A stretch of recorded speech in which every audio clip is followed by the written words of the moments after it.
Okay, I think I got it. Okay, we're good.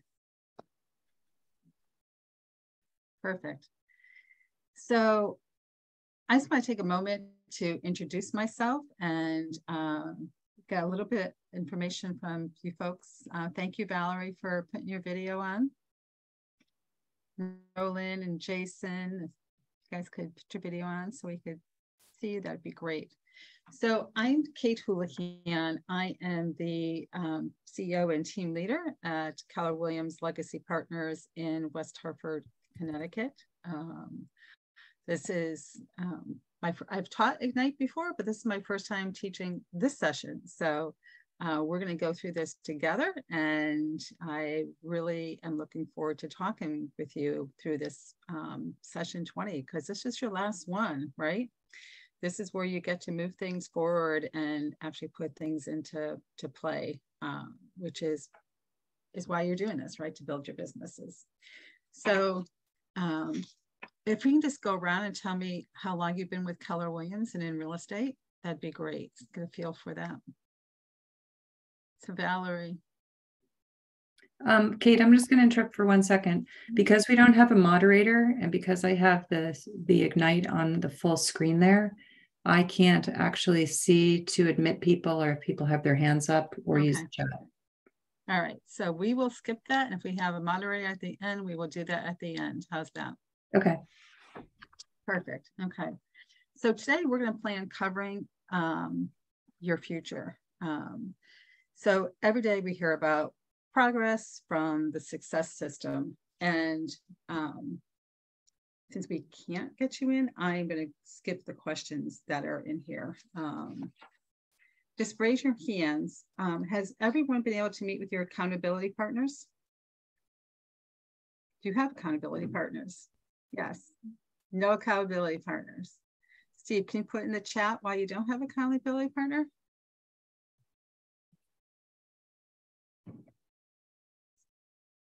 So the advantage of that accountability partner is huge, especially as you're starting your career. And that is something that we'll talk about at the end, especially if you don't have one. So today's your final day. And there is a lot more to experience in the career real estate, and you're going to learn along the way, which is going to be normal. One thing we do believe here at Keller Williams is having a learner's mindset. So you had your principles and practice class, you got your license, you're in Ignite, and every day is a learning experience, right? Where you're getting more and more information to help you build a successful career and have the goals and visions that you want. So by the end of today, not only will you, okay, you're not sure what one is. I do have someone in my MC that I have, okay. So quickly on an accountability partner, that is someone that, and I like to have an accountability partner that's also looking for me to hold them accountable. So someone that you're talking with on a regular cadence, right, where you have scheduled meetings and you have goals that you want to achieve and things you're going to do on a daily basis, and you're checking in with them, and you might even be doing it together. So we have some new agents in Ignite here that they put their screens on. They go into Zoom, they have the screens on, everything is muted on both sides, but they will do their lead gen with the screens on.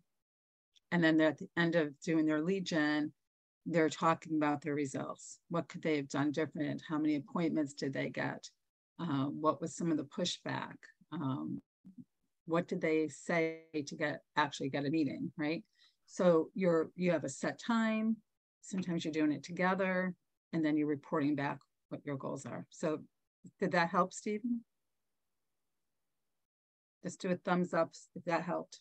Yes. Can you hear me? Okay. Yes. Yeah. I can. So, it's awesome. yeah, I run another business, so I haven't been able to devote a lot of time to real estate.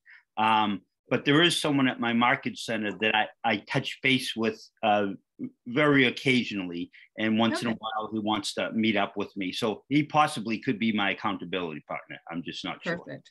Yeah. Perfect. And even more important when you're trying to do dual careers. So we have a lot of dual career agents here, and they find that accountability very, very helpful.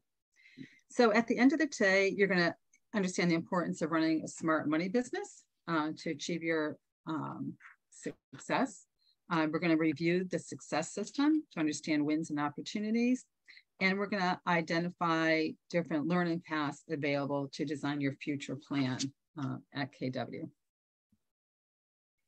So let's begin by setting our sights on a big future plan for ourselves, right? So there's a line in the Millionaire Real Estate Agent, the MREA book, is to have a better chance of hitting the target, aim high. And aiming high begins with thinking big, and that's what today's session is mostly about. So, you know, if you aim too low, then sometimes your results are even much lower than what you want. That makes sense. So aim high, and how you think matters, and how you think in the beginning really matters. So that is all very critical with your mindset and how you're going about starting your businesses, whether it's part-time, dual career, or a full-time agent. So there's a quote in there, how you think matters and how you think in the beginning really matters. That's what it said. So what are your thoughts about that quote?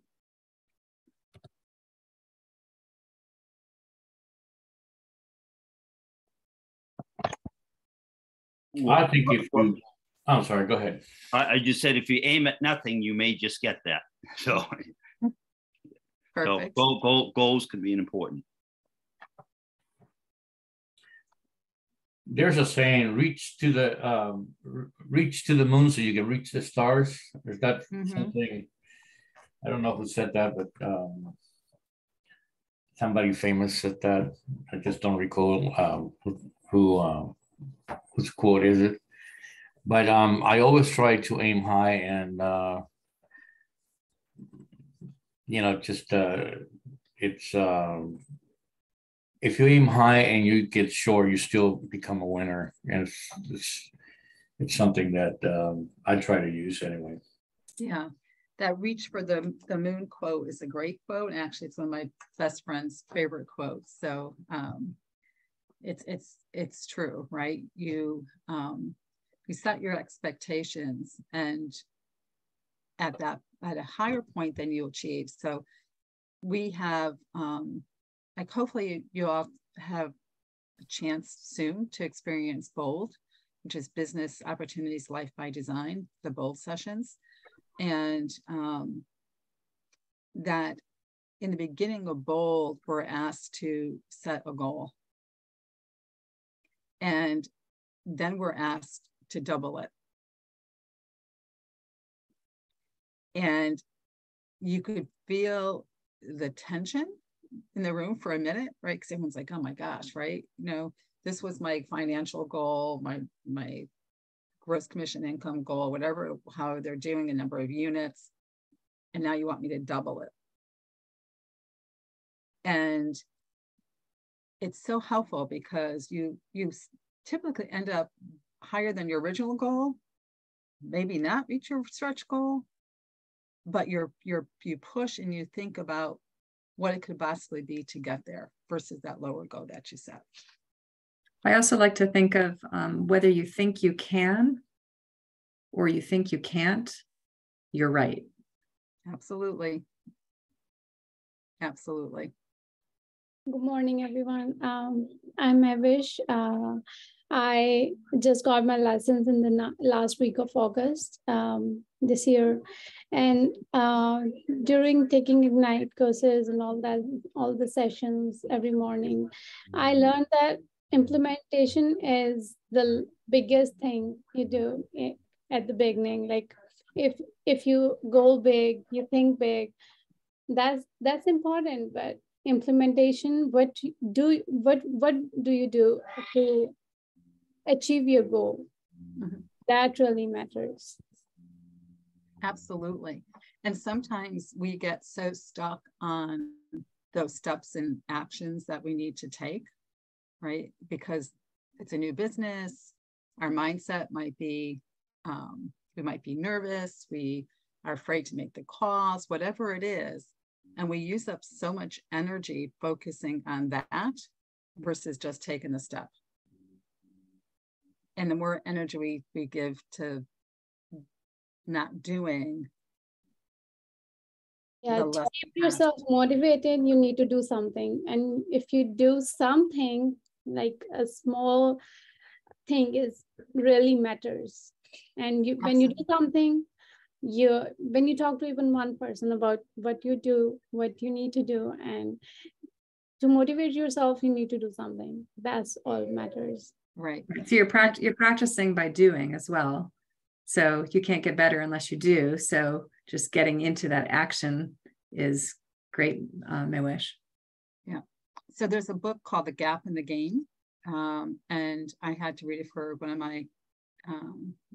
my coaching sessions with my MAPS coach, through Keller Williams.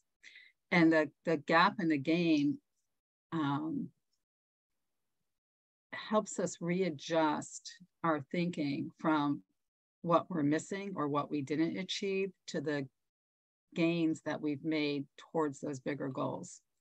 And the more we focus on those gains, the more our mindset shifts to us believing that we can actually reach those larger goals.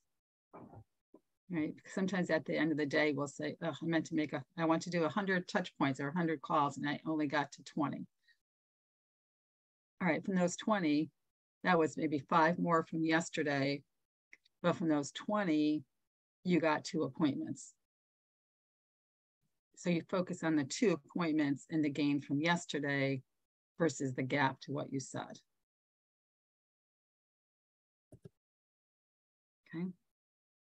So are you ready to take action? And is your mindset aligned with your heart in taking those steps? Some feedback from everyone. What are you thinking on that? Jason.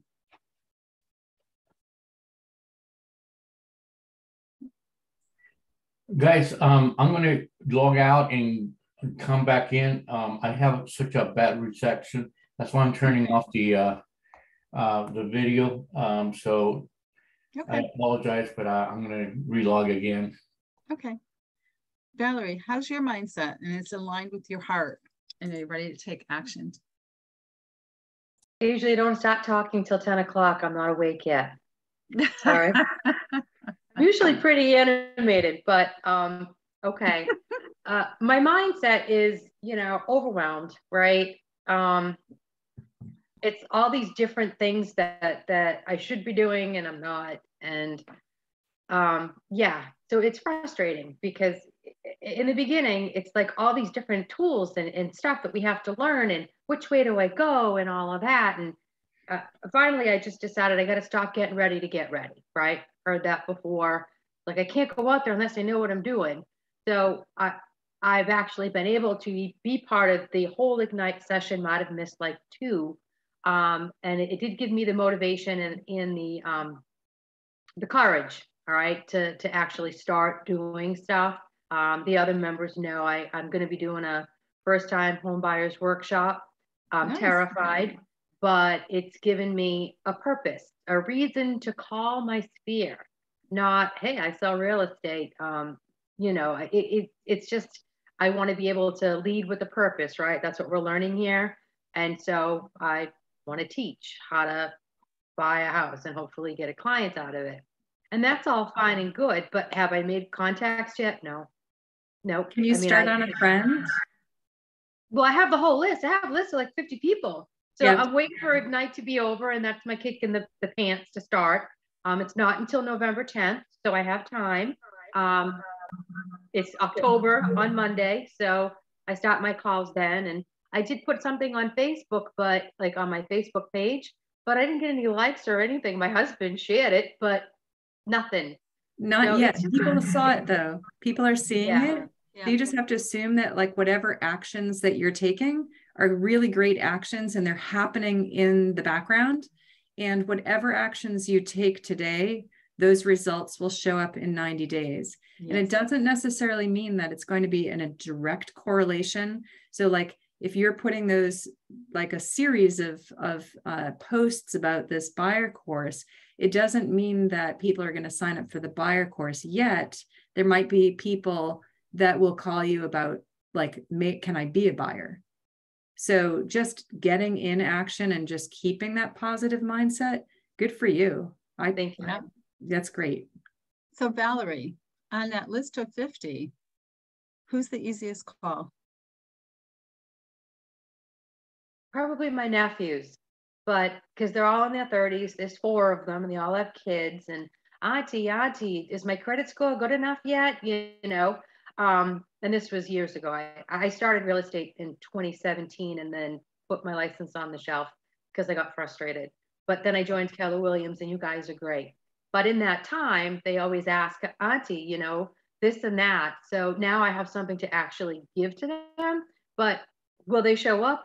I don't know. But at least, even if nobody shows up for the buyer's seminar, here's my takeaway. I'm getting my name out there. It's going to be on Facebook. People are going to remember, right? So that's my thought. Valerie, are your nephews at work right now? Most likely, yes. Okay, so I'm going to challenge you here. Oh, right. Put yourself on mute.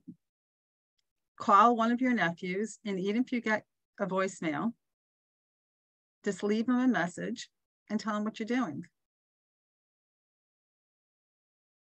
And say, call me back when you get out of work. You're killing me. I am. But you could do it. You talk to your nephews. My phone's in the other room. Hold on. Go get it.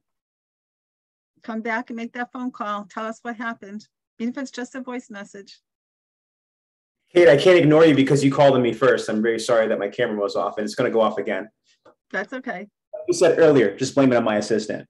So I realize that we're all going through other things other than real estate. Some people on the call, not so good. And there's a lot of people on the call missing from the first day we started. But I think for me, so I have my first closing today. And I love that the last day of Ignite is my first closing. And, but I think for me, it's juggling, it's finding a balance between the distractions. Because I know I'm going to be great. Like I feel it. I can feel it. I love having the conversations. I went out and found 2 listings just over the last week, 2 weeks. And, you know, I've begun those conversations already, helping the people that need to declutter and get their property ready. But I think that I'm a new realtor, so I don't have any money. I've spent a lot of money on, you know, making on dues and things like that. And I have bills to pay and I have other challenges that I'm facing. And I think that I haven't heard many realtors talk about how real life is outside of real estate and how, like for me, it's just having the grit, and it's been hard to persevere through some of the bad things that are happening. But they're not great things that are happening to me, but I really want this. And we all have to find, I feel like, you know, I'm a business owner. I came to this business because I'm strong in sales and I'm great at networking, I'm a marketing whiz. So I feel like, you know, I love it, but for me, the big challenge has been to try to get over the hurdles of the other things outside of real estate that are like pulling my emotional energy away, and just, you know, and staying focused, like coming to Ignite, even if our cameras are off. Oh well, sometimes people have things going on. You know, we're here. There's 6 of us, including the moderator. So there are 4 people in class right now that showed up. I show up. Camera off or not, we got to realize that people are going through things. They're doing things. They're busy. They're trying to manage. There's people with a baby. Somebody's got a baby in their arm right now while they're in Ignite nursing. Who knows, right? We don't know. We just need to realize that, you know, for me, you know, one day when I'm sitting in your chair, it's going to be, you know what, I know what it's like to persevere through all the not great things to be successful and sit where Kate's sitting, because I was there and it was real, but I got over it. And Jason, good for you for expressing all that. Yeah. And some of and grit is one of the components, and you have it. You have great charisma and you're going to do really well with this. Part of why your adversity that you're facing is useful is that we're helping buyers and sellers, investors, we're helping people through adversity. They always have problems that we need to help them solve. And so the fact that you have feelings and you're going through this will make you a better agent, because it will make you able to relate to that much more of the population. Jason, empathy and vulnerability are two amazing attributes that obviously you have, right? So, use those, right? Rely on those, right? Come to things with that full heart feeling and that grit, and that combination is going to get you to win in place. And as far as balance life, we have to give ourselves grace in those moments when something comes up. And we have to also acknowledge or try to figure out what works for us to balance, right? So I'm gonna be honest with you, right? As a team leader, my first 3 hours in the morning should be all recruiting calls. I get burnt out in 3 hours of calling. I lose my attention. I get ADD set in. I lose it. And I'm also starting to know patterns of some of my agents that I'm calling. So I block it off an hour and a half in the morning, an hour and a half in the afternoon. And I allow myself that because it works for me and I'm still making my numbers, right? I had the highest in the region last month. So it's taking all the things that you're going to learn and making those minor adjustments that fit you, and then bringing them back, but always circling back, right, to the plans, the systems and processes we have, and not using the distractions as an excuse, but using them as a way to make the systems and processes fit you. Does that make sense?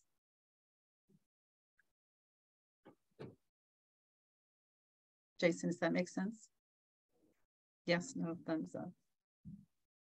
It does. Okay. I heard a quote recently that really resonated with me a lot, and it was that we are not a product of our circumstances, we are a product of our decisions.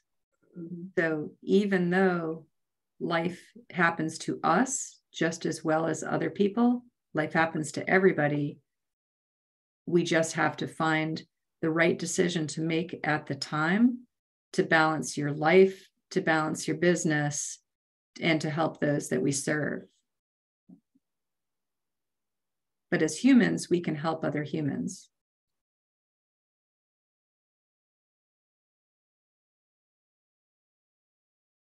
And thank you for sharing that, Jason. Valerie, did you make the call?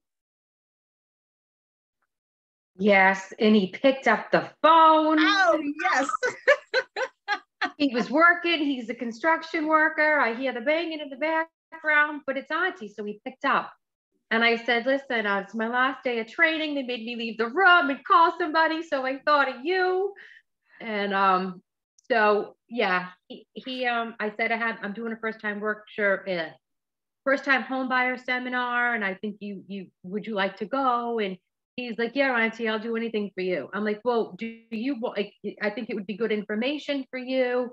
And he goes, yeah, I'd really like to stop renting next year. My lease is up. And I said, well, and this is good, folks.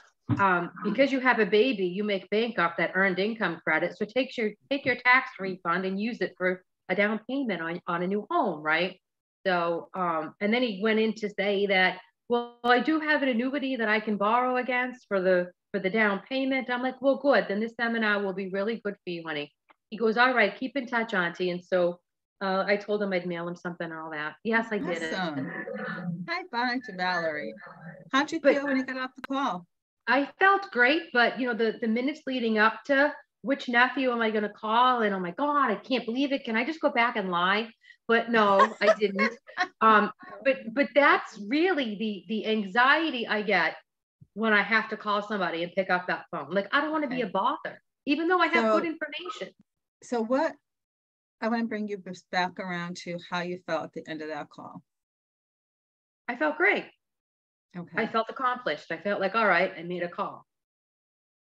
Great. And were you doing it in service to someone? Well, yeah. Okay.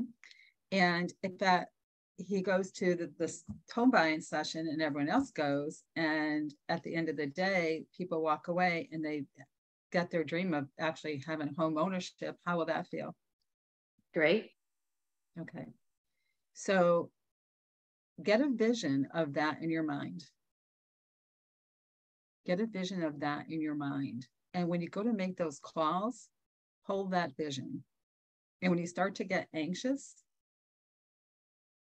say, oh, I have a vision of the end result.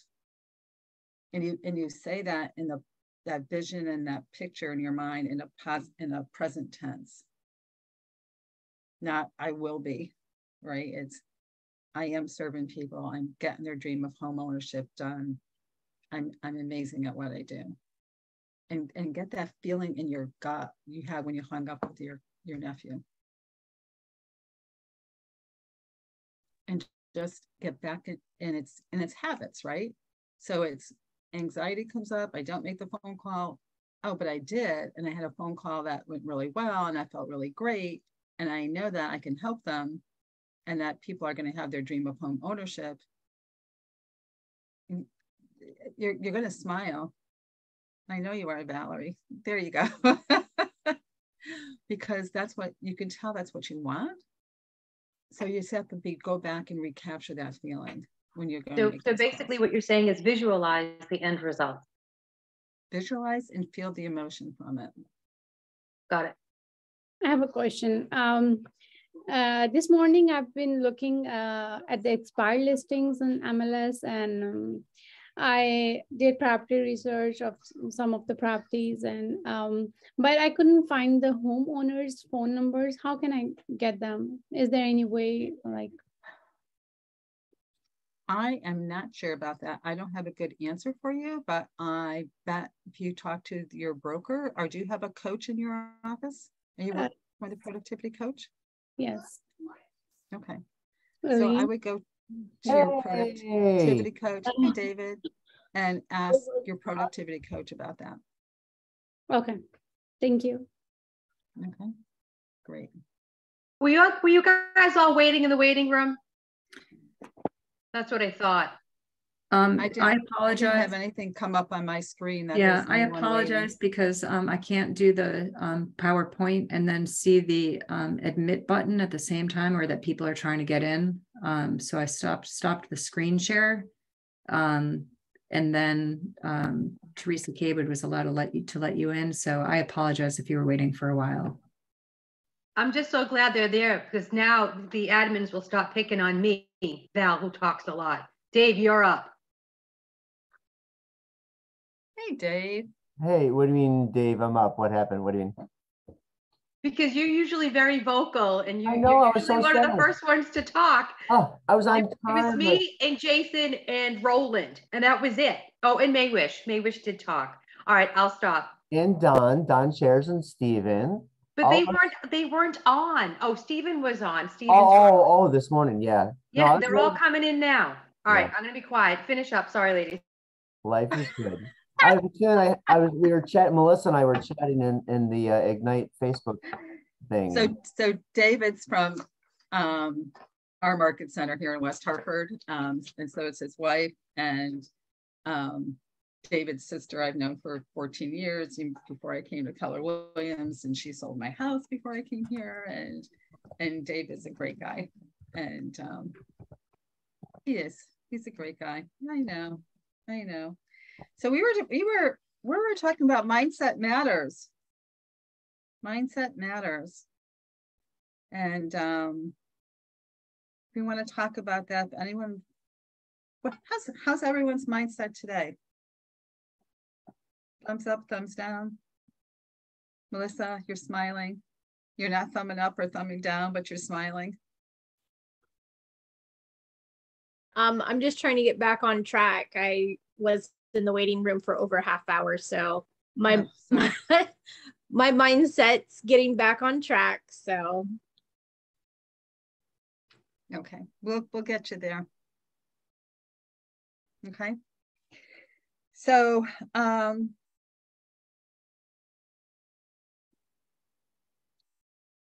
think we were on, I'm gonna skip the belief system for right now, Heidi, and I want to I'll do another screen share, but I won't be able to see if more people are coming to the waiting room. So that's okay. So, I'm just going to talk. We're good. Okay. We're good. Okay. Just in case.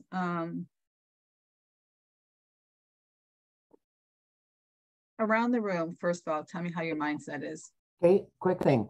Is there any way, like, I know that I'm not a teacher. I don't want to be at this point.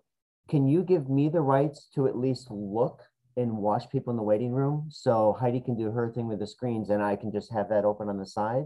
Or am I not allowed because of where I am? I'm not sure how to do that. I think Teresa Kaywood from our market center, she's our tech person. I think she's checking in the background, or someone might have told her that there were people waiting. And our tech person, our coordinator who can check those things, he's held up in traffic from a car accident. So Kate, when you want me to do another screen share for another slide, let me know. Okay. Okay. Otherwise, we'll just keep it on view of all of you. Right. Yeah. Right. So Can I do a mindset thing real quick? So yeah. If this were like, I don't know, like probably more like 10 or 20 years ago, I would be like so angry right now. Like I guess there's different ways to see the same thing, right? And it's stuff happens, right? S-hit, as my daughter says, as in S-H-I-T, S-hit happens and it's always going to happen. I guess it's a matter of, how do we respond or how do we react? Like I had that fear of, oh my gosh, I was typing in the Ignite chat book group, I'm missing plan your future. I'm going to feel like I've got no direction. And then I actually said, I'll bet $5 that maybe, somebody had an accident, but probably not all 3 people, but anyway. And so, yeah, I feel like I missed out because I was actually on time, but I can choose like, how long do I want to be like upset about that? That's me, because I have been, and I feel like I missed out a bit. And yet, here we go. Kate, you're amazing. And Heidi, I don't know you yet. You just come across as amazing. You're going to share some amazing things today. And all it takes is one thing, right? We had a great class with Kate on mindset a week ago. So Melissa, I appreciate your like communicating with me in Facebook because I felt like I had nobody. So I will stop chatting right now. But David, I'll say my other great, amazing thing I already said so you can hear it again. So it's a Stephen Covey quote, and it is, we are not a product of our circumstances. We are a product of our decisions. And I also believe that when you say yes to one thing, you say no to another. When you say no to one thing, you say yes to another. So sometimes when I wake up in the morning, just because of maybe a dream I've had, the first thing that comes out of my mouth is sometimes negative, but I hear myself say that. And I'll say immediately, okay, really? How do I want to think of that as something different? And I usually kind of laugh and I change the words of how I described my feelings about something. And I quickly turn it to a positive. And like, I practice that. And it's actually kind of fun to like know that you're actually in control of your mindset. So we choose the words to describe our experiences. So like, for instance, you could have gone to dinner last night and, service was just say really slow. And you're like, dinner was awful because the service was really slow. Or you could choose to think, although service was a little slow, the ambiance was great and the food was so good. And I really had a great conversation with these fun people at the table next door. So you can choose how to label your circumstances always. And so it's up to us as agents to help our clients or our customers figure out how to think of something as well. And so we get to practice on other people by practicing on ourselves too. And it's fun. That was great, Heidi. Thank you. Thank you. You know, and so words are so important. Yeah, did you ever go to the grocery store and they have those big signs where it says, don't forget your reusable bags? Mm-hmm. Well, our minds can't really register the don't or the not. It just registers the forget, right? So, you know, remember your reusable bags. Now we're focusing on remember, right?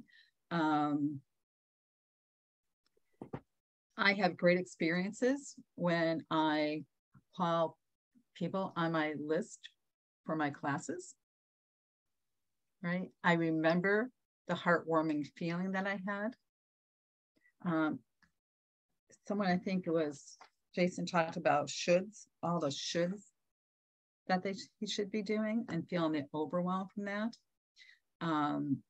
So another way to phrase that is I'm focused in this moment on the things that are going to be the most productive. And it's the decision I'm making to focus on that right now. And everything else is going to be focused on later.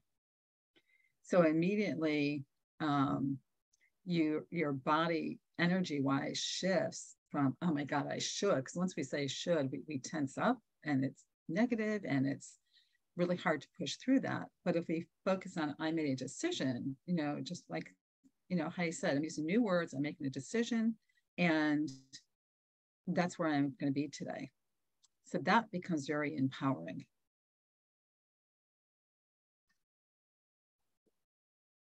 How many school teachers don't forget your homework? Don't forget. Yes, David. Everyone says don't forget. But just remember, remember, remember. I can challenge remember you how amazing you all are, please.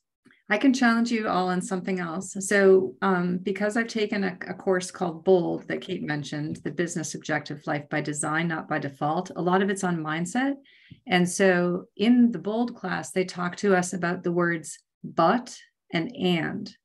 So when we say, I did all my homework, but I forgot to bring it. If you bring it to class, you could say, I did all my homework and I forgot to bring it to class. So if you say it one way, you're always giving yourself, you're shortchanging yourself in some way. And you're also allowing the listener to shortchange or to find some fault with it.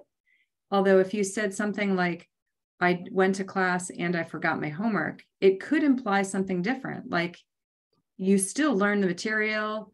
You might be able to bring it later.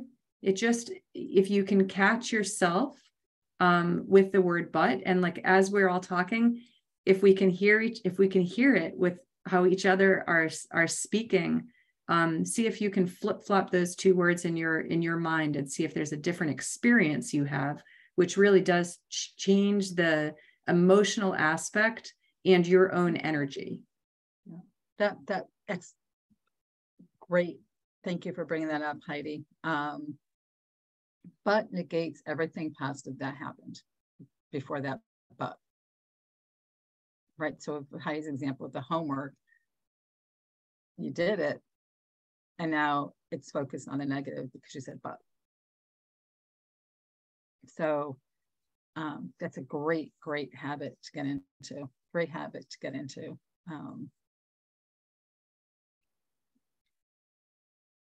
Find somewhere on your computer, on your laptop, whiteboard, whatever you use, daily planner, to write yes and on there as a reminder.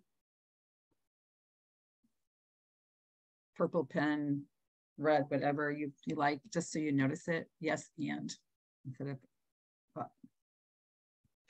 So did everyone write a value proposition at the beginning of this class?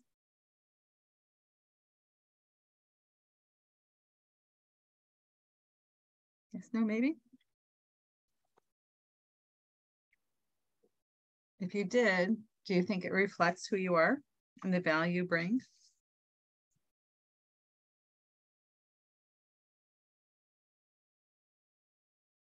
Okay, what we're going to do is, if you haven't written a value proposition, we're going to give you about 4 minutes to do that. if you have written a value proposition, I want you to go back and look at it and see if that value proposition reflects who you are, the value you bring, and the benefits your clients will experience. It's got to be something that you want to share. I don't have a current value proposition, but I've had a mission statement, and David's heard me say this before, that I've had for probably 20 years.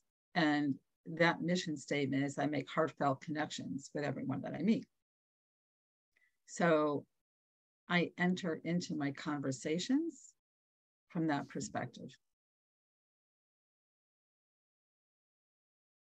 And anything that happens for me with that relationship has to come from my heart, even business related, even maybe firing a client or losing a client, right? Is how can I do that from a heartfelt place? How can I experience that from a heartfelt place?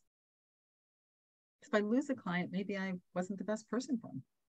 Or maybe I could share that client with someone else in the market center. Or maybe how I approach from a heartfelt place is really what attracts clients to me, because I am a servant to them. So 4 minutes timer. Let's make it 5 because I don't like. We'll give you to 10 of 10. 5 minutes. Value proposition. Write one if you haven't. If you have, revisit it. And I'm going to turn my video off while you guys are doing that.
Okay.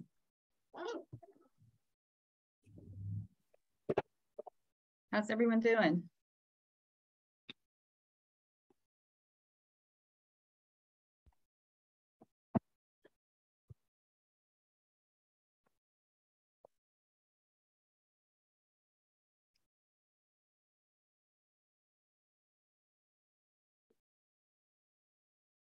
I'd like to have someone share their value proposition if they wrote it before and made changes to it now.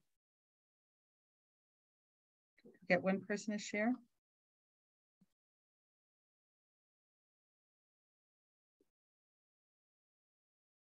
We have fun music playing here in the hallway, so if you see me dancing, I promise I won't sing.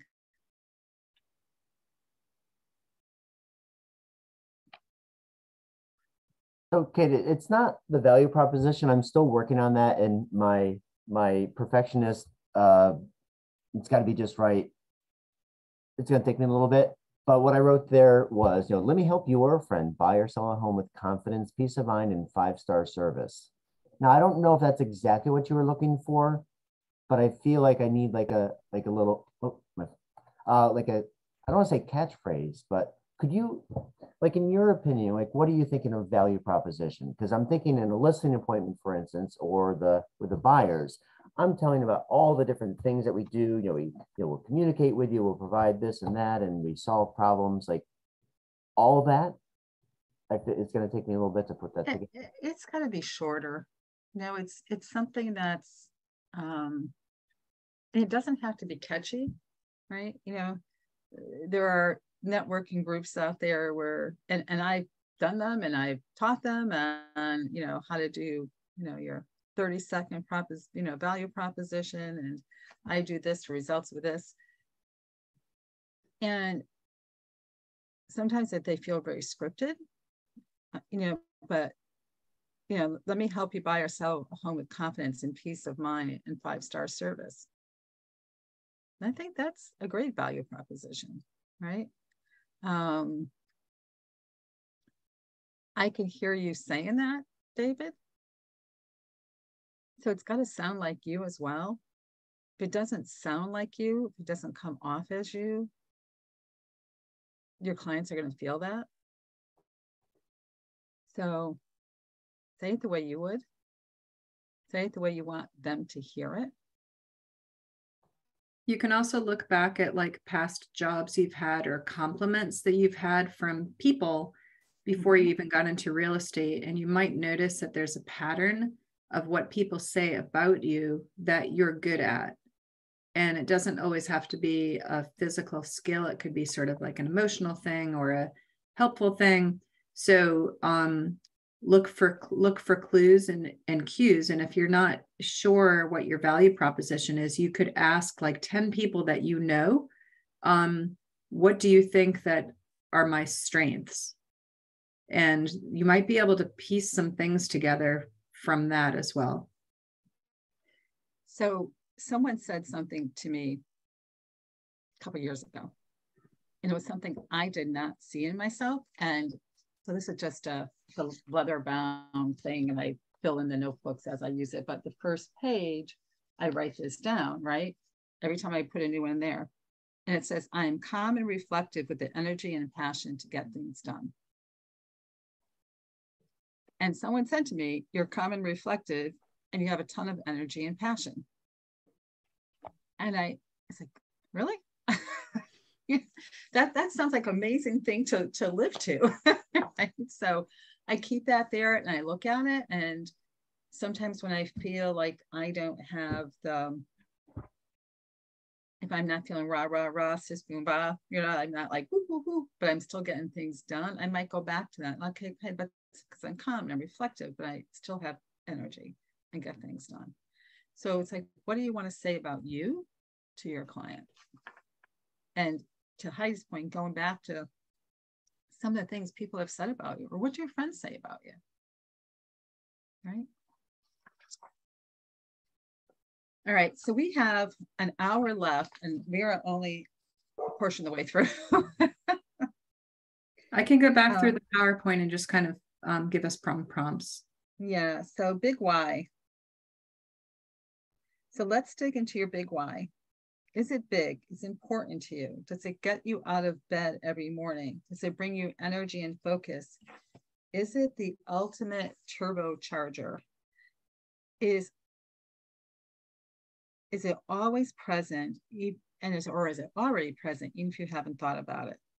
So your big why, it can be a big, small, big, and it doesn't matter as long as it drives you. So when you're thinking about your big why, some things that you can think of: what topics or causes are most important to you? What gives you energy and fuels your personality? What is something you would do even if you were not paid for? And what do you envision for yourself and your future? So I'm just going to give you a couple of minutes, give you 2 minutes, just to jot down some things for your big why.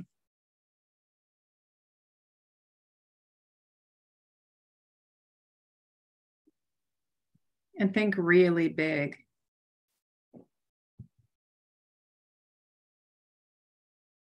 Logic makes you think and emotion makes you act.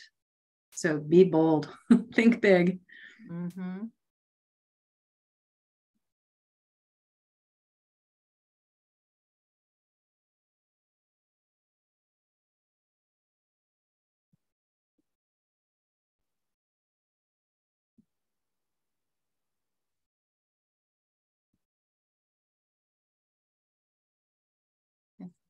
Who has a big why they want to share?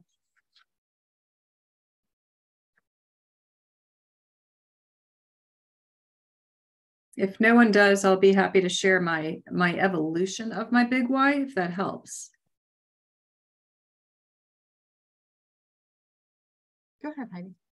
So when I first got into real estate, I thought my big why was I get to do wear a whole bunch of different hats at once. And so it was that I have opportunity to wear a whole bunch of different hats at one time. And I thought that would be compelling enough for me. But I realized that from within a few months of working in real estate, I was already wearing enough hats. And so it wasn't something that was compelling. And it took me a while to figure out another one. And then my next big why, which is what I have now, it's honed in on it, is I want to reach retirement on time. So it kept getting me up in the morning to do my work because I really wanted to retire someday. But then the years were rolling on a little bit, and I'm in my 12th year in real estate now. And I realized that someday was just kept getting out there and just kept pushed further ahead. So a couple of years ago, I decided to change the big why into more of a figuring out what is the dollar amount I need in order to retire?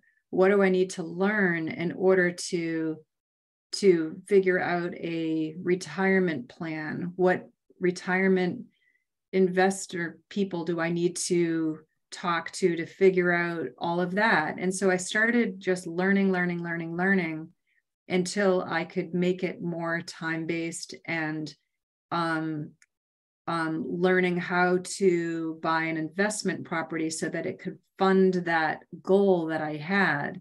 And so I'm still fine-tuning it, yet the big why is so compelling to me because I really think about, well, when I'm retired, what do I want to be doing in my retirement and why is that important to me? So it is a big goal for me personally. And part of why it's personal to me is because before I started real estate, had gone bankrupt. And so I didn't start really putting any money in my bank account until I was age 50. So I felt like I had to fast track to where my goal was. And that's why that is so incredibly important to me, because just because I started earning money later in life than I had thought I would when I was right out of college, it doesn't mean that I can't get to my goal. Thank you for sharing that, Heidi. Thank you. I think I appreciate that. I think that everyone's big why, it's ever evolving. It's not something you can, think you get up one day and you say, I'm doing this because, and it's over. If you have passion in what you do every day, it's going to change over time. You might be different in your 20s than you are in your 30s and you're in your 40s. So I think it's something that's ever evolving. You probably constantly kind of have to re-examine it. And you're very lucky if you go into a field where you do it, and even if you weren't getting paid, that's, I think, very few people that are in that position, and it's great if you are, and I hope to find that here. Yeah, absolutely. And big whys when you're 20 or 40 or 60 shift and change, right? Yeah. I would love to maybe be a MAPS coach. I love working, someone that has a mission statement that talks about making connections. That's always a driver for me. And my kids are in multiple states and the family is in multiple states. And I've come to the realization that they're probably going to stay in those multiple states, and none of them is here in Connecticut. So how does my big why drive me so that eventually I could work in different places where they are, so I could be with them. And that's part of my big why. So thank you. All right, so we've gone to mindset, and we're going to talk about your business books. Talk about a shift, huh? And you have to have a smart business in order to reach those whys, right? To get those goals, right? So you've been focusing on the 6 core competencies, everything 1 through 5. Today, we're going to go to 6, right? So who likes to do accounting and bookkeeping? All raise your hands at once, right? Not our favorite thing to do. And yet, knowing where our money is and keeping track of it is really the pathway to having that financial freedom and a success with your business that you want. So we're gonna go back to where your money goes to, right? So the check you got at your closing, does all of that go in your pocket for you to spend? No, where does it go?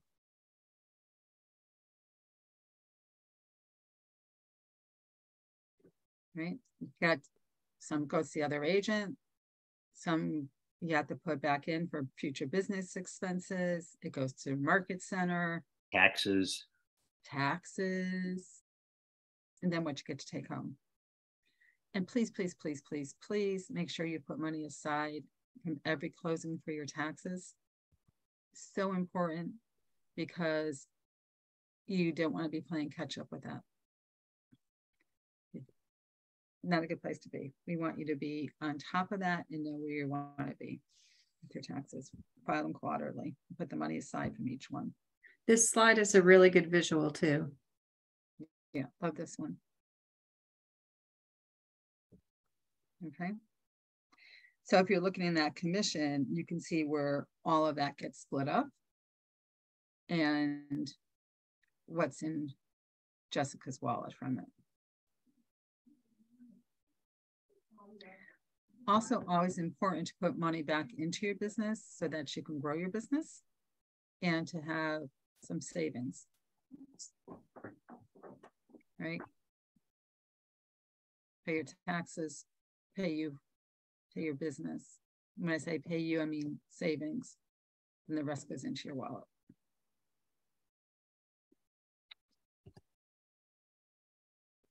Good to have a good accountant, good bookkeeper too.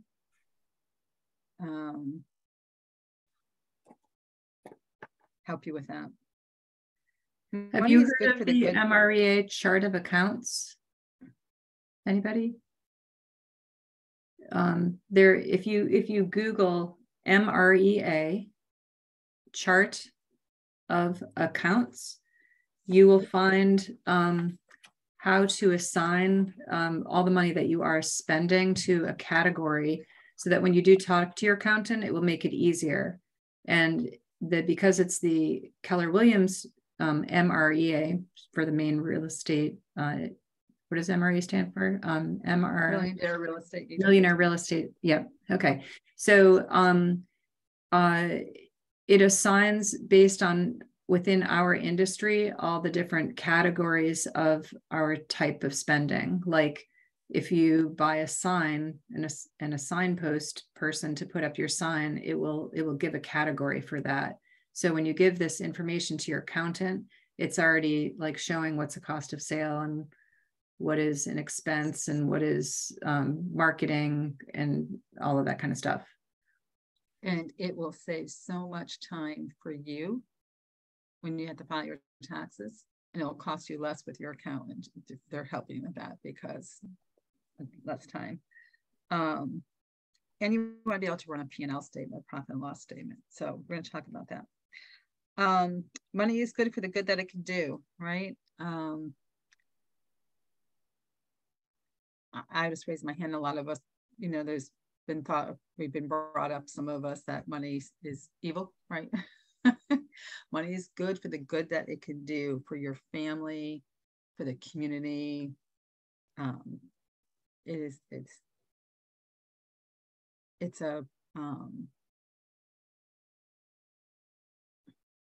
a hard thing sometimes for some people to get over. That's okay to have money. So we want you to focus on the good for good it can do. So the more that you're earning, the more you have the ability to help others. If something comes along and you don't, sometimes it's charitable giving. Sometimes it's a way to tie charitable giving into your business. And sometimes you could just think of helping other people. It's just a pay it forward. But if you have extra money and it goes to KW Cares, or it goes to some specific cause that you like, or a person that needs help, it's just nice to be able to think that the better you're doing in your work, the more money you're earning and the more ability you have to help other people or causes that you like. So there's nothing wrong with earning a lot of money. Yeah. Hold on one sec. I have a technology issue going on. I don't know what's going on here. All right. Sorry. It says my battery's running low and it's plugged into a power strip. So I think we're okay now. Didn't want to lose you midstream. All right. The flow of money. Income comes in. Expenses what goes out, and profit is what's left. So from the profit, how much money do I intend to have in my bank account at the end of the year? Right? Some things to think about. Then from that, from your income, you're going to go up to your income. How many homes do I need to sell to achieve my profit goal? And then from expenses, how can I minimize my expenses to maximize my net income?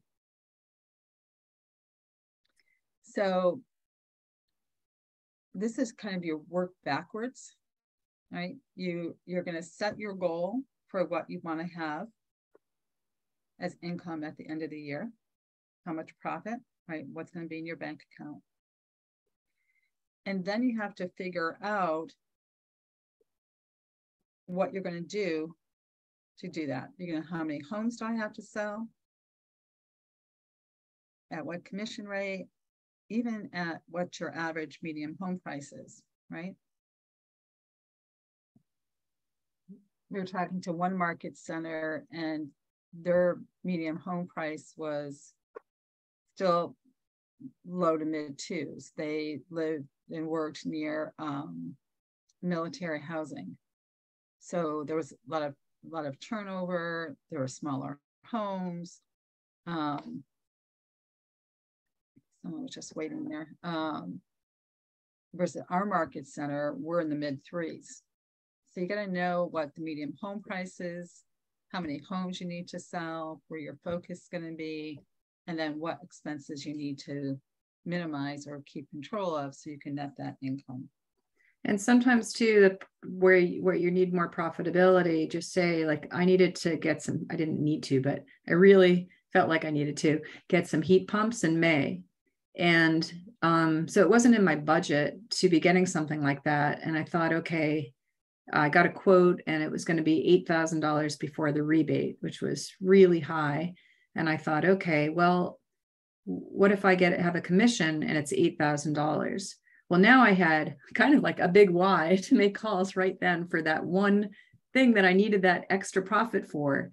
And so it became something emotionally compelling for me to do. And it actually, that emotion caused me to actually do more lead generating, so that I figured, okay, if I can do more lead generating now, it will fund that extra thing that I really needed.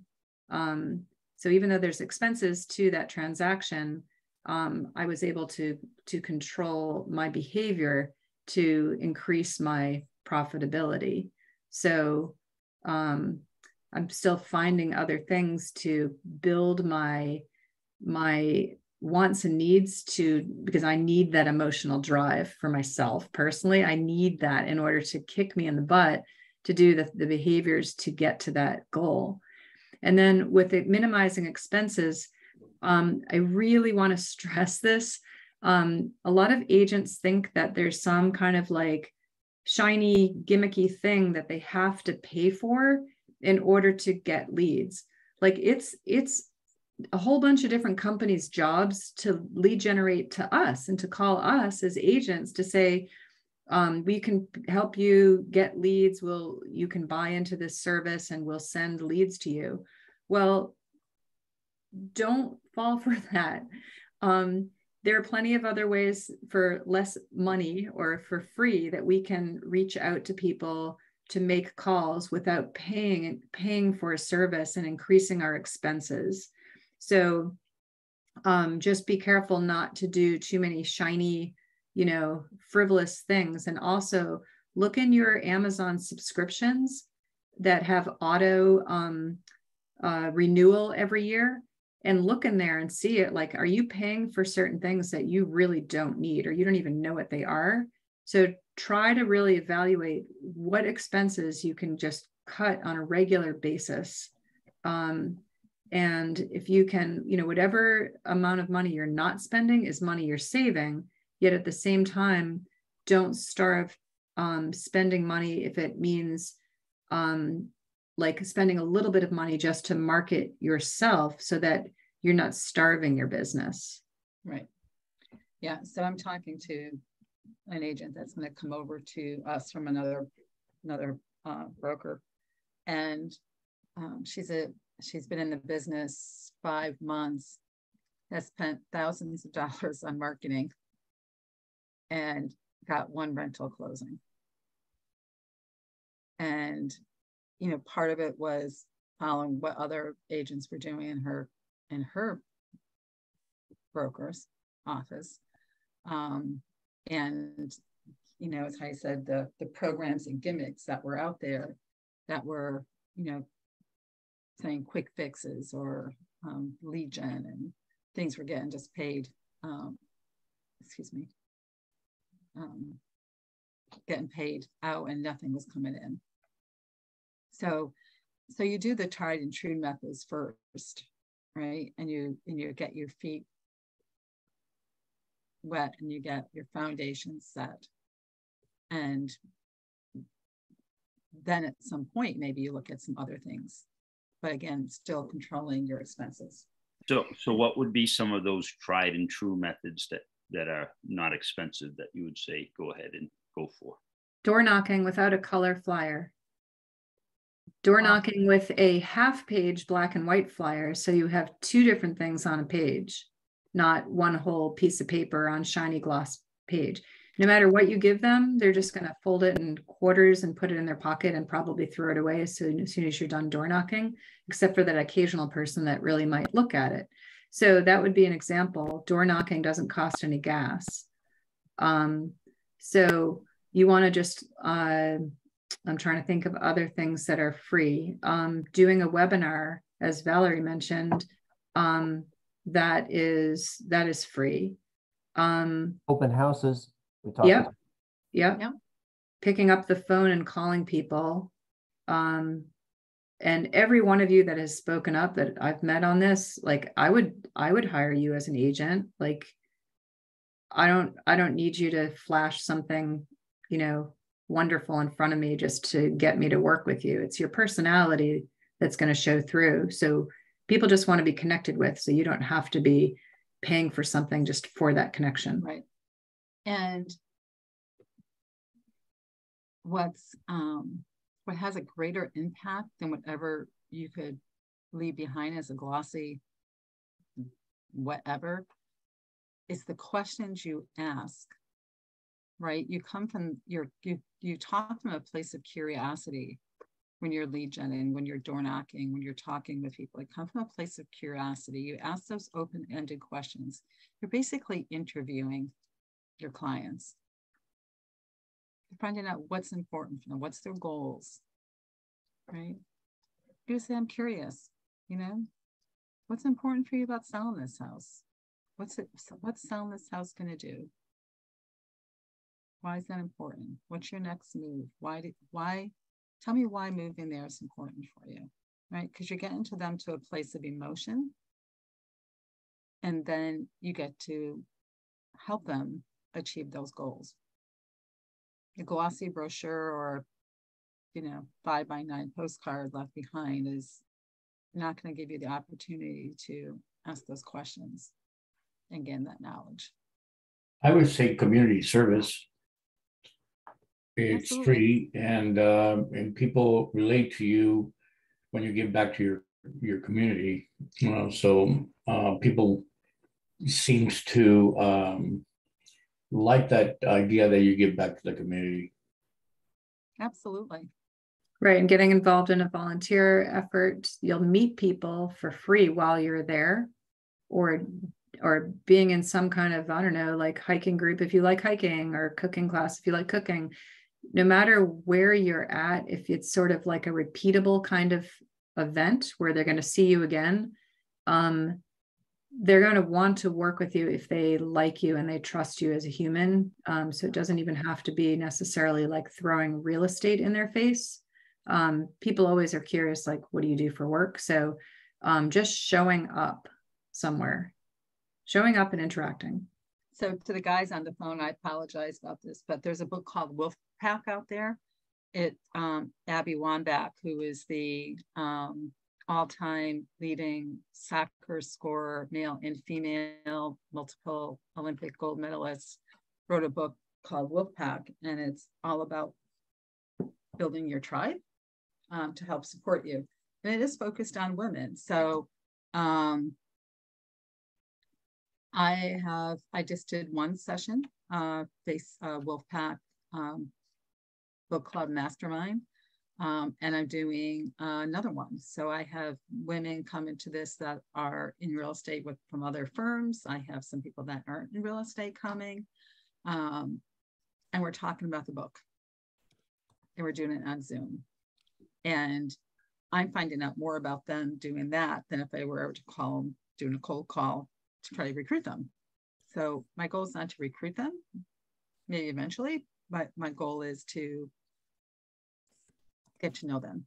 And then from there, I could do it, whatever I need to do to move them down that pipeline, if that's where they should be going to come over to Keller Williams. I have an event. I have an event every month. It's what we try to do is help the new business coming into our community. So I share this. Normally, what I do is says, "Will you give them 10% if I bring you X amount of people or something like that, and do the event on their, in their place of business?" And it's a good.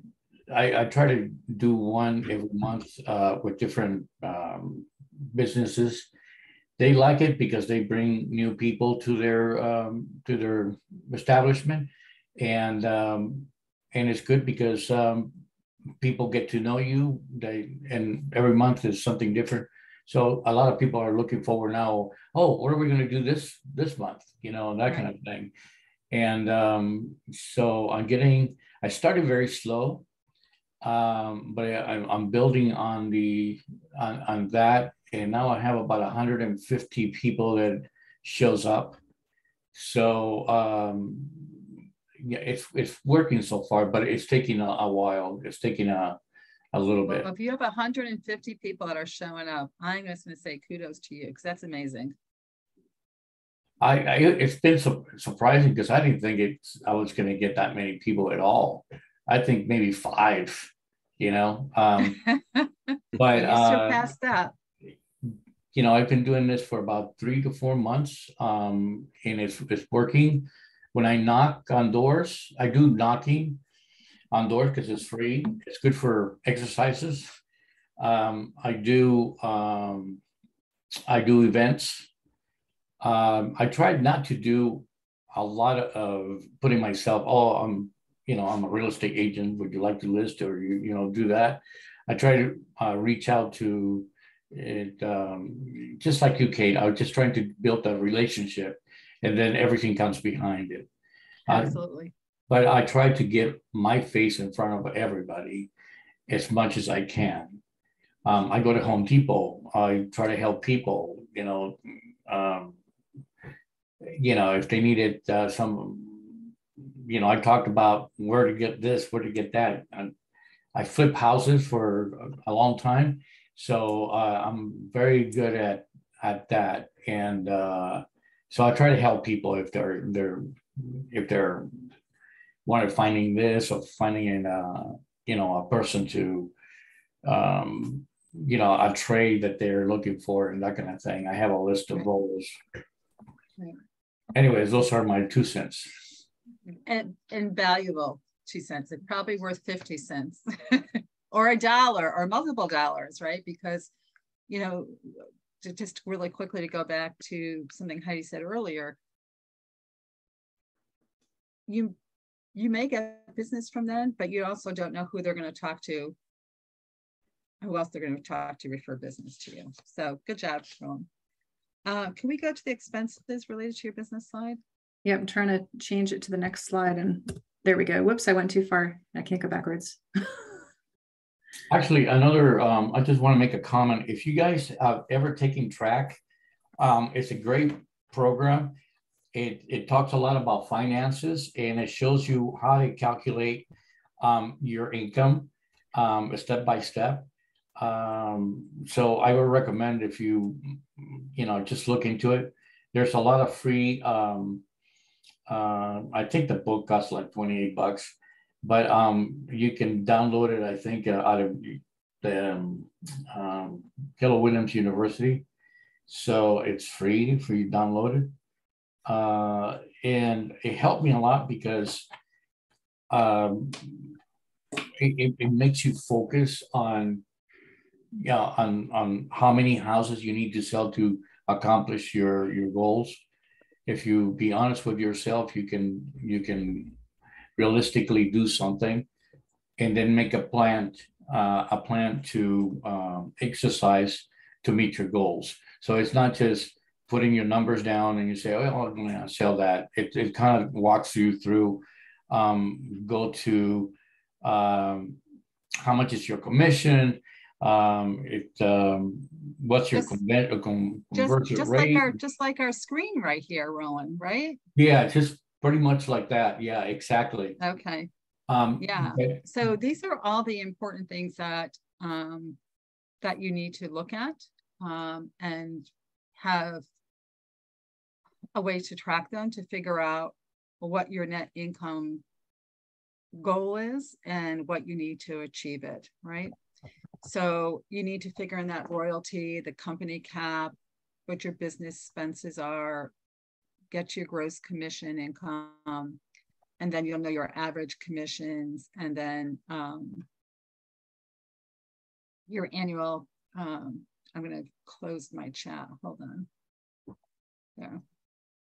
So all of this figures in, factors in, and there are numbers you need to know, right? Because you could set a goal, and if you're not tracking your income or your expenses or your average commissions and how many deals, you're throwing darts at a wall with blinders on, right? Because you're hoping and praying that you're going to get there without knowing how to get there.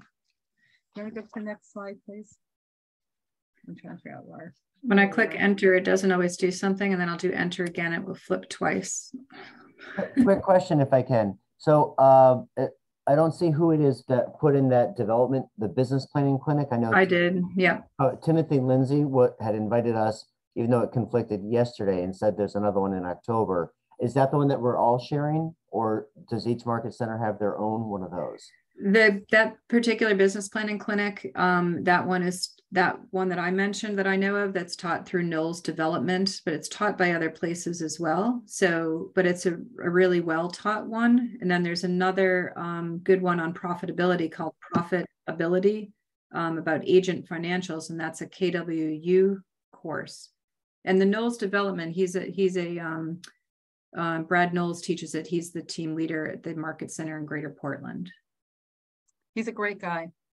He's So- my great guy. I don't know if this is overstepping, but I know that several of the other instructors had invited us to go to different trainings that they're doing, throughout. And I just happened to see the email this morning that Matt Erdman is doing. It seems like it's spot on with this. I included the link. And again, if I wasn't supposed to, we're all friends now at this point. So I will, I put it in the chat there, the bit.ly link. Yeah, any learning absolutely. is good learning. It doesn't matter Right. where it's coming from. Right. And we are a sharing culture. And if we have things that we can share that help us to grow, it's all good.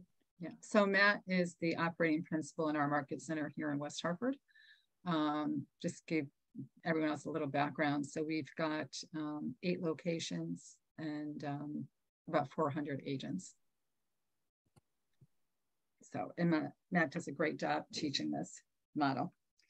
So, trying to get back on track and get in line with our get paid at close.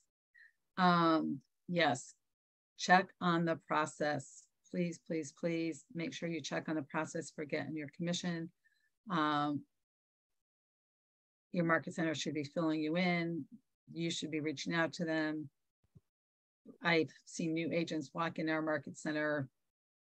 They're trying to figure out how to get paid, when they get paid. Just get clarity on that, okay?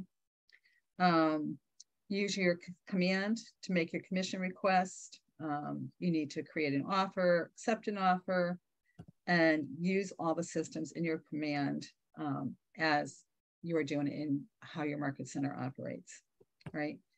Make sure you can talk to your MCA, your productivity coach, or your tech trainer on all of that if you have any questions. Know what you need to do, right? Especially your first few deals, you're going to want to get that money in as soon as you can. So any ahas so far?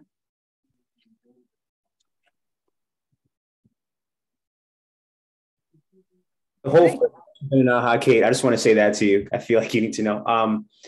But there was something that I wanted to add on because I've spent a lot of time with my local nerd, and he would, and I say that affectionately because he would appreciate that, because I'm a nerd too. And I have learned a lot about how to leverage tech.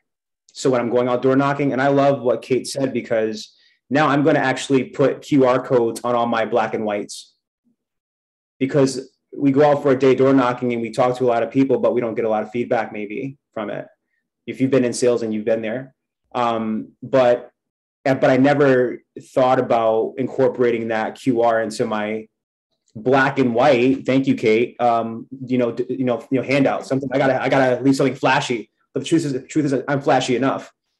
I can leave a black and white and they'll remember me from the conversation that we had, from the interaction that we had. But you know what? Spending time. I've spent so much time with my tech trainer, and he has like opened my eyes to how to market myself, where to market myself, and then just so the whole first session has been ahas. I've been writing. So I don't have it, but put the QR code on your business card. Yeah, right. Exactly. Right. So at least they have some way to reconnect with us. And then the other thing that I took away from is I've been finding ways to give myself away as a realtor with the go-givers mindset.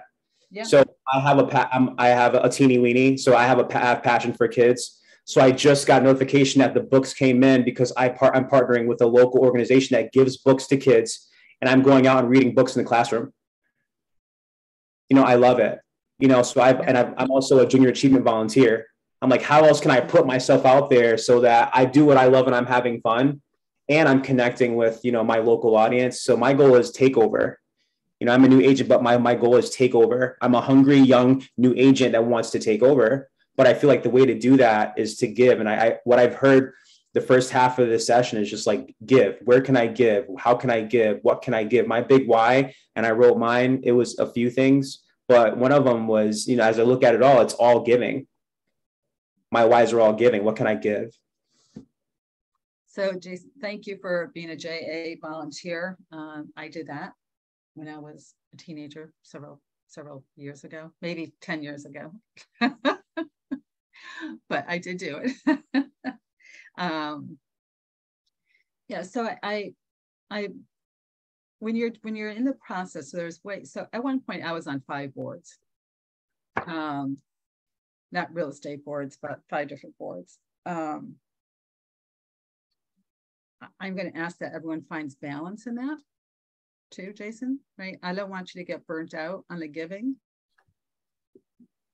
while you're not taking action to build your business. Does that make sense? So there are things that I do just because I love doing them and I love the connection and I love how I had the ability to give back. And I have there's nothing in my mind about recruiting or bringing another agent on when I'm doing those. And then there's things that I do with intention, right? So if I go to a networking event, if I'm doing a training, if I'm doing something that's giving, I'm still going to have an intention to it if it's to help me build my business. So this is when you start to evaluate where you spend your time and your energy, because you still need to have the time and the energy to work on your business. So if my intention is to go to a networking event and walk out with X number of cards or names or people to talk to, and they're going to go in my command within 2 hours, and I'm going to do a follow-up email to them and get them into a smart plan and maybe set up a coffee date with 2 of them, because I think they might either be buying or selling, or they've said things to me like, I think, I always want to live on the shoreline, whatever it is. And you want to get front and center with them. So there's different things that you can do. And what is your intention from them? So when I did sales trainings, right, I talked about what brings in income today, what brings in income later, and what brings income way down the road. Right? Sorry for my hand. I talk with my hand a lot. I still talk with my hand on Zoom. So there's like, what's your immediate thing that you can do to bring in income right away? Cold calling, door knocking, right? Those are lead gen. Those are immediate things. Networking is a little longer, right? So it takes a little bit more intention and a little bit greater time to build those relationships. Then we go out and then we go further, and our volunteer activities. Maybe I'm going to write a book and give it to junior achievements across the country on how real estate can be a great career for young people, right? Right, because I'll tell you, my kids went to college, and I worked with a lot of manufacturers in my other career and was on the board of a manufacturing association. Not everyone has great careers that went to college, right? We have people have great careers in real estate. I have attorneys that left law and came and sold real estate. I have people that didn't go to college that are selling real estate. So maybe those are books, maybe those are trainings you want to do and charge. So those are long-term incomes. And all the time you're doing those steps with some type of intention. but you're balancing that. So you make sure you have income coming in. Does that make sense to everyone? Love it. Love it. Awesome. Thank you. All right. Can we go to the daily success system? We can find that. I will try. This one. Yes. Okay. So daily success system, things you're going to do on a daily basis. Okay. I love handwritten notes. I love seeing that one there all the time. This job, a job I got recruited to years ago in insurance. The first thing that they said was that, like within, that afternoon, that day, I put a handwritten card in the mail to the person I talked to. And when I went back in for a follow-up interview with them, that handwritten note was on their desk. How do you differentiate yourselves, right? Anyone here just send out cards? I'm not knocking that. It has a place and has a purpose, but it's still not a handwritten note, right?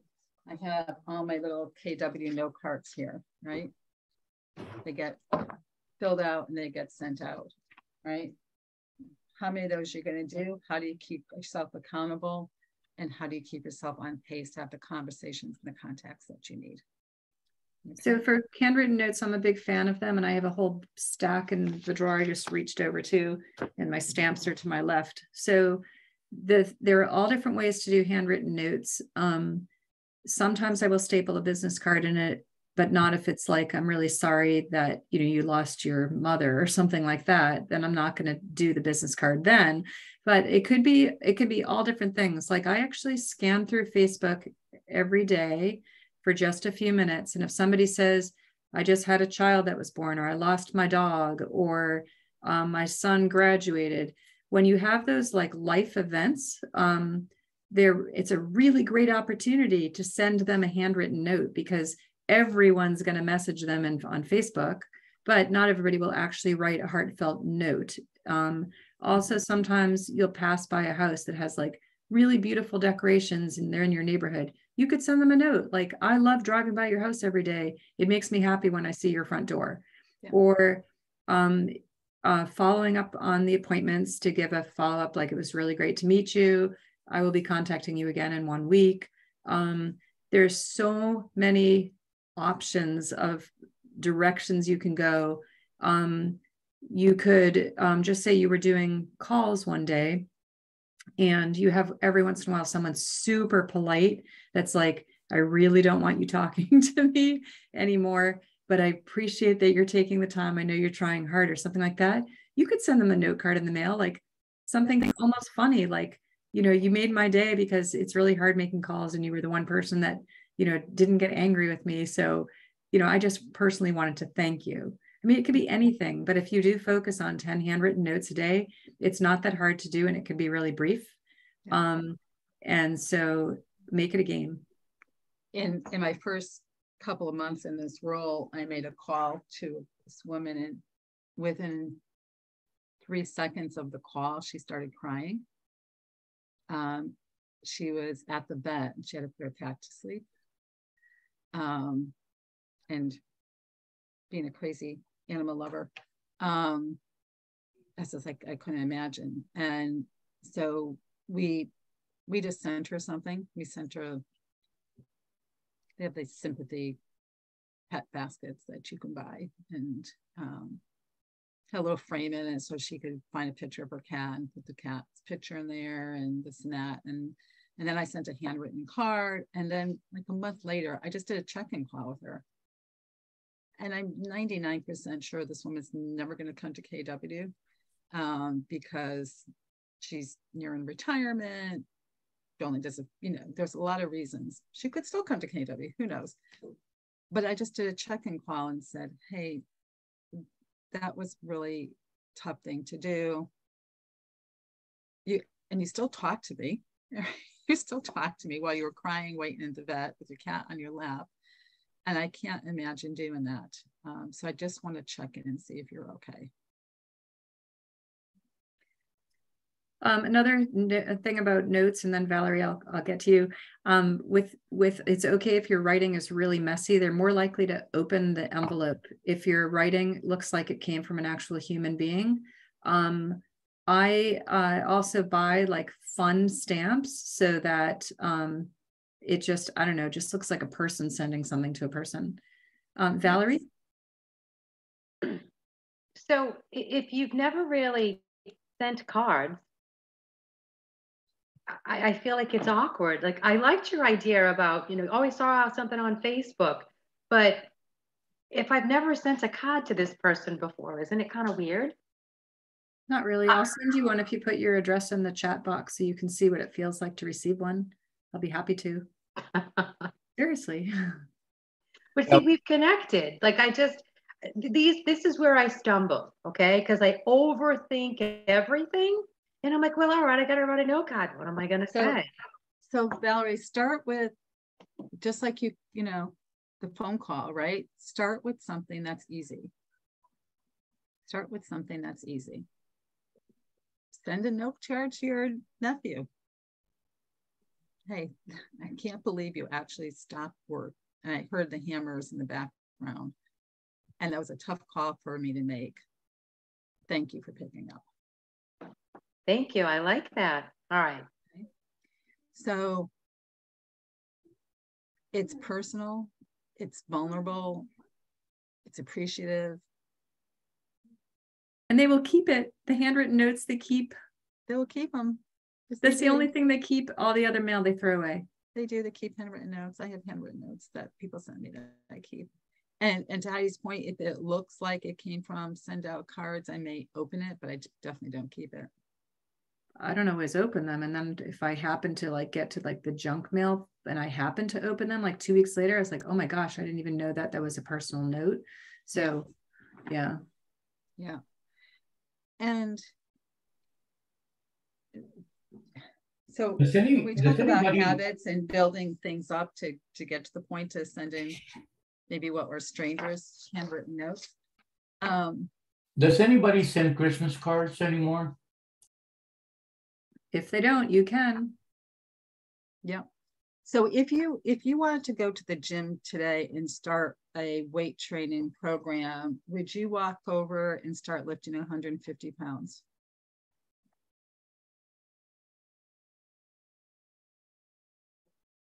Never lifted weights before. Would you lift 150 pounds? I wouldn't. No. So when we talk about these things that we've never done, we have to build our muscles and our strength just like we would do if we went going to the gym and starting to lift weights.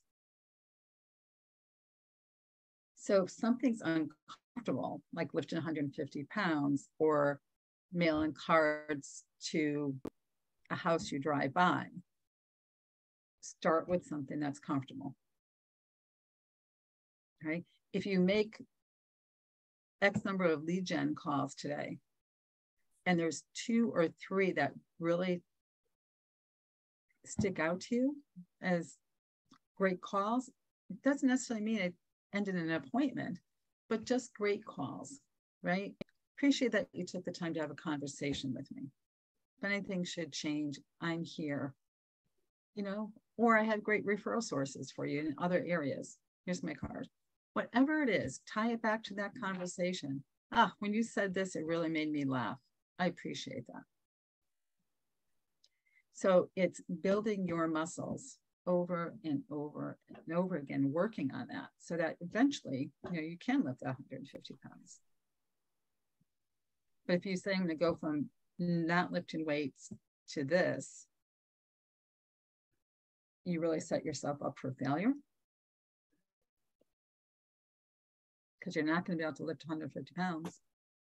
Just like New Year's resolutions, we say, I'm going to the gym 6 times a week and I'm going to work out for an hour and a half every day. And I haven't been to the gym in 5 years. We go 2 days that week. He said, heck with that. I just broke my resolution. I'm not going back again. But if we said, my goal is to walk a half hour every day in the neighborhood, 3 days a week. That's doable. I walk out my door. I don't have expense at the gym. If it's raining today, I go tomorrow. I walk a half hour. I go back. Maybe the next week, I take a 1 pound weight with me. Do some, I look dorky walking down the street, but who the heck cares, right? Someone stops and talks to me. It's a potential real estate client. Start small, build your muscles. Well, that sounds like me, not going to the gym. Sounds like you not going to the gym. I have 3 dogs, so we walk every day. Sometimes it's a mile, sometimes it's 3 miles. I still don't go to the gym, but I do walk a lot.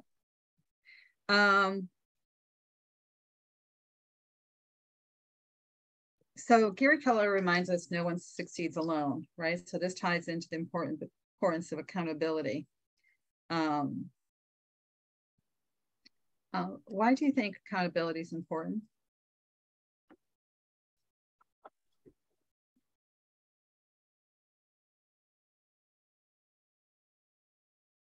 It's hard to do it on your own. Motivation. Yeah. So here's a group of, ways to be held accountable. Find that accountability partner, maybe someone in your market center. See if there's someone outside your market center. Maybe someone on this call that you want to be accountable to each other. If you have a productivity coach in your market center, please use the productivity coach. Find your mentor, someone that referred you to KW, right? And at some point, get a MAPS coach. So I have a MAPS coach. I've been in this role a year at this point. If I were to be honest, I feel I've outgrown my MAPS coach. They got me to where I am, and now I need someone to hold me to a higher level of accountability, someone to push me outside my comfort zone a little bit. So I've had that conversation with my OP, right? I think it's time to change because the market center is paying for me. So even that aside, I want to use my time in a way that's effective and beneficial to me. So I'm looking to get a new coach. Schedule your priorities, your yearly goals, your monthly goals, your weekly tasks. Look at your 411 daily before you do anything else, right? Use time blocking. Is anyone using time blocking? Okay, time block. I have morning lead gen time, afternoon lead gen time. So today I'm going to have to manipulate that because it's all going to be afternoon this Friday because I'm teaching this. And then I have a new personnel leadership team starting. So we're working with them and there's reasons. And yet I still have to do my lead gen. So my time blocking got shifted. Okay.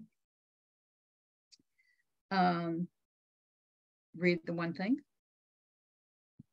Highly recommend that. I read that even before I went into real estate. Any aha so far?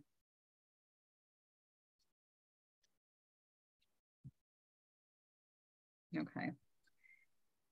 So is this it for your learning? You know everything there is to know in real estate and sales? So I give you a diploma and a cap and send you out the door and say you nailed it for the rest of your career? Nah, sorry.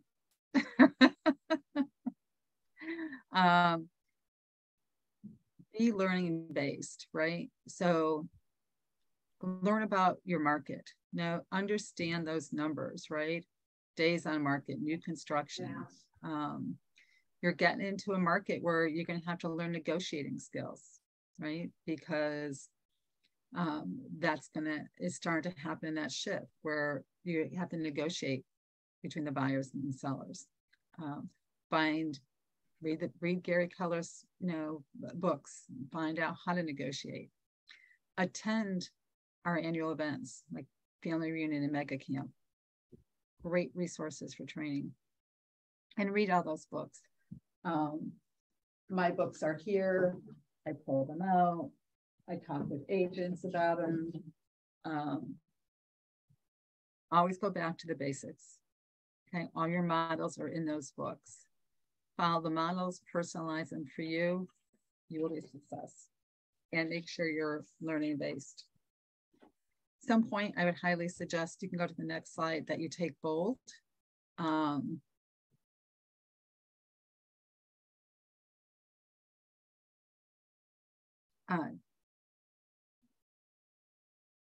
Find out when bold is going to be in your market center. 6 personal perspectives. These are all ways that you can learn and grow. Okay, so you might, what does train the presenter have to do with my business? Well, we have a lot of agents that train in our market center. We're having them come back. We're having more agents come back to do trainings. When you train, you learn as well. So it really is helpful. All right, next one. Yeah, plan for that learning. One way to plan is to put on your calendar something every single month that is something learning based. There have been a couple of podcasts that I've really liked. One is Ben Kinney's Win, Make, Give. There could be Gary Keller's Think Like a CEO. So you could do learning based, can be podcasts, it can be books. I do keep a running list. I'm not a big reader, but I do keep a running list every time I hear of somebody say a really good book that's learning based. So I just will once in a while pick a new book. But if you do put something into your calendar once every month, then, and you follow your calendar, then you will keep learning. And I've also heard a long time ago that the moment we think we should stop learning is the day we really should be leaving the industry. One of the fun things about this industry is that we get to learn something new every single day. So I can give you an idea of something that occurred to me, I think, in my first couple of weeks. And that was 12 years ago. And I have this tiny little bucket. And sometimes I just take a little bucket and I hold it up to myself and I'll say, this is a little bucket of knowledge. And every day I can put one little thing into that bucket of knowledge. And I don't know, but for some reason with real estate, nothing falls out of that bucket, yet it's unlimited what can go into that bucket. But I only need one little new tiny thing a day, some aha or whatever it is. And like, it just gets cumulative. So don't think you need to know everything at once. Right. And learning, there's so many different ways to learn, from leadership to coaching to sales books. How you mentioned Steve Covey. I used to listen to Steve Covey's, back when you had the CDs in your cars, all the time when I was in the car, all the time, just listen to him. Wayne Dyer, Zig Ziglar, read their books. I did a 30-60-90, which is a training process with a group of other team leaders and a MAPS coach. And it was very intense. I had a coaching session every single day. And we had to read 2 books a week. And most of us did it audiobooks at 1.5 speed. And even then it was hard to get through them at 2 books a week. And one of the sessions, so on Fridays, we would discuss the books. And Matt Teeters, the coach, he said, so what'd you think about and I can't remember blah, right? And so it was like a 400-page book, and that probably came up in chapter 10 or 11. And none of us could say anything. And I always try to jump in quickly if I didn't finish a book and talk about my aha moment from the first chapters that I read. He's like, no one got to chapter 10, did you? That was like a high point of the book. I mean, none of us did. So we all went back and read that chapter or listened to it because it was a high point, right? So you don't, just like at the weights, you don't have to go from not reading anything to 2 books a week. Yeah, there's always nuggets of stuff that you can find in these books, these motivational, educational training books for you. All right, let's look at the mission statement.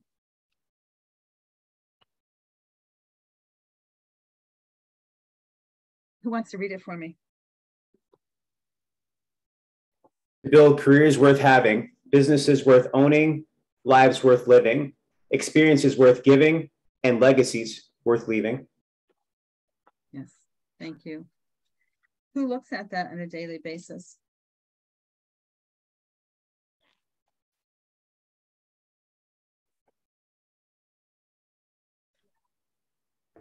Need to print that out, put it on the mirror.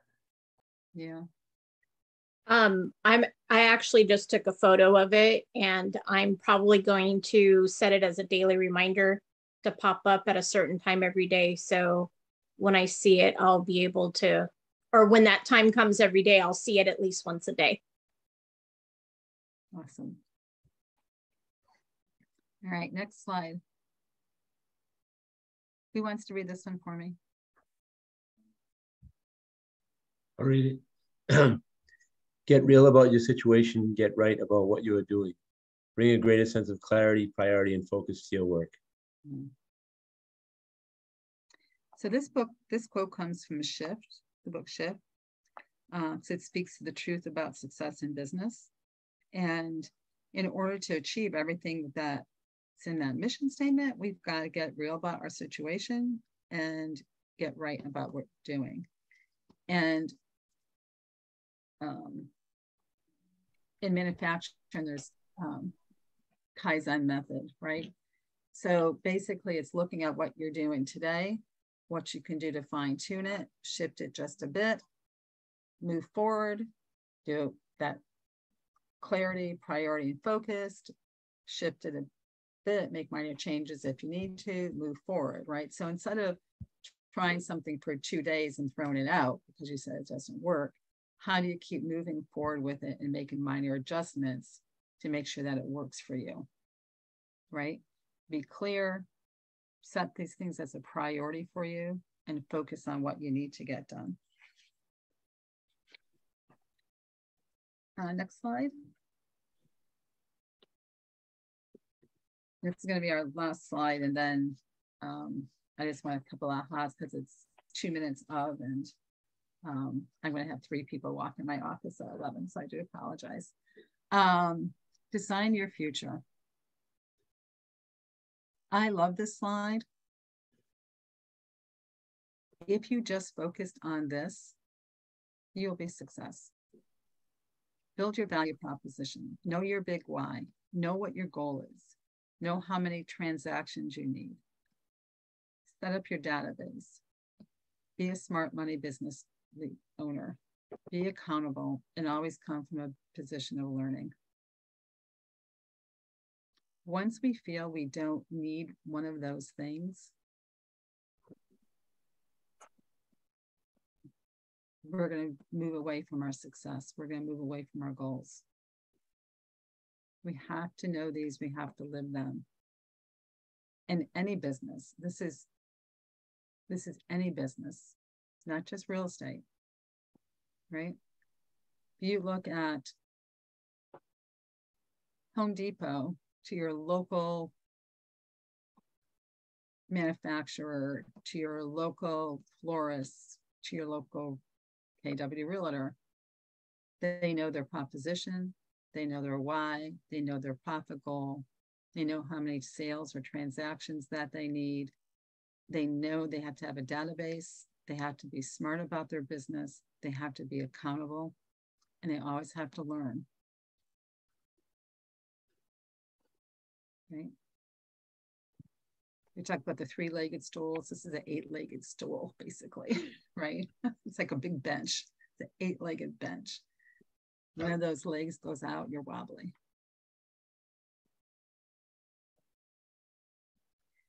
So quick ahas, because you guys are great. Quick ahas.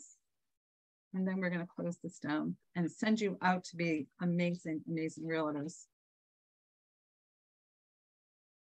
I would say for me is just do it, not overthink it. Out of all the major out of this lesson is, yeah, not overthink it, just do it and do it, do the follow-ups. Anyway, that's my take.